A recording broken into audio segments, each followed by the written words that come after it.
ज्या अधिकाऱ्यासमोर भ्रष्ट यंत्रणा थरथर कापते त्या IAS अधिकारी तुकाराम मुंढे यांचं एक अत्यंत हळवं रूप महाराष्ट्रानं पाहिलं. आईच्या पार्थिवासमोर जाताच त्यांचा संयम सुटला आणि भावाच्या गळ्यात पडून ते ढसाढसा रडले. IAS अधिकारी तुकाराम मुंढे यांच्या आई आसराबाई मुंढे यांचं नुकतंच निधन झालं. त्यांच्या निधनानंतर मुंढे परिवारानं अस्थि विसर्जन पाण्यामध्ये न करता घरासमोरील अंगणात वृक्षारोपण करून केलं. पर्यावरणाला कोणतीही हानी न होता आईच्या स्मृती चिरकाल स्मरणात राहाव्या याकरिता हा निर्णय घेतल्याचं तुकाराम मुंढे यांनी सांगितलं. त्याचबरोबर त्यांनी आईच्या आठवणींना उजाळाही दिला. यावेळी तुकाराम मुंढे यांचे भाऊ सेवानिवृत्त उपजिल्हाधिकारी अशोक मुंढे हे देखील उपस्थित होते.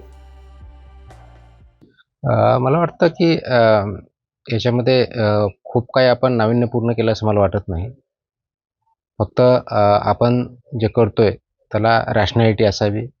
एक शिक्षित व्यक्ती असल्यामुळं आणि अभ्यास असल्यामुळं त्या गोष्टीचा विचारपूर्वक निर्णय घेणं गरजेचं होतं. तर आम्ही कुटुंबियामध्ये चर्चा केली याबाबतीत आणि आम्ही असंच ठरवलं की आई आमची खूप रॅशनल होती. म्हणूनच्या खेडेगावात येऊनही आम्हाला शिक्षण केलं. म्हणजे माझे मोठे बंधू जे आहेत ते गावातले पहिले ग्रॅज्युएट आहेत. हे करण्यापाठीमागचा उद्देश त्यांचा रॅशनॅलिटी जर होता आणि त्यांचा बघण्याचा दृष्टिकोनही त्या दृष्टिकोनातून जीवनाकडे त्यांनी बघितलं होतं. आणि त्यांची शिकवण हीच होती की आपला सदुपयोग झाला पाहिजे कोणत्याही गोष्टीचा. तर जी मृत्यू झाल्यानंतर आम्हा सर्वांना दुःख आहे, गावकऱ्यांना आहे, यातना आहेतच. परंतु हे करताना अस्थि विसर्जन करून पाण्याचं पोल्युशन करून त्याच्यामार्फत परत दुसऱ्यांना त्रास होईल, जलचर असतील किंवा इतर गोष्टी असतील, ते करणं योग्य नव्हतं. निसर्ग हा खूप महत्त्वाचा आहे, पॉवरफुल आहे. आमच्या दृष्टिकोनातून निसर्ग हाच क्रिएटर आहे.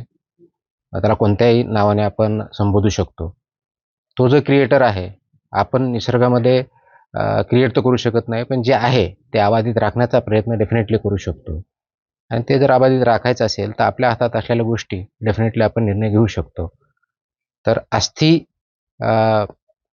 ज्यावेळेस विसर्जनाचा विषय आला त्यावेळेस आम्ही हा निर्णय घेतला की आमच्या आईची आठवण व्यवस्थितपणे आम्हाला ठेवायची असेल आणि तिचे विचार पुढं जर न्यायचे असतील तर तिने जशी आम्हाला सावली दिली, आम्हाला जसे विचार दिले, जसे इन्स्पिरेशन दिलं, ते एक झाडाच्या स्वरूपामध्ये असावं, ते चिरंतर असावं.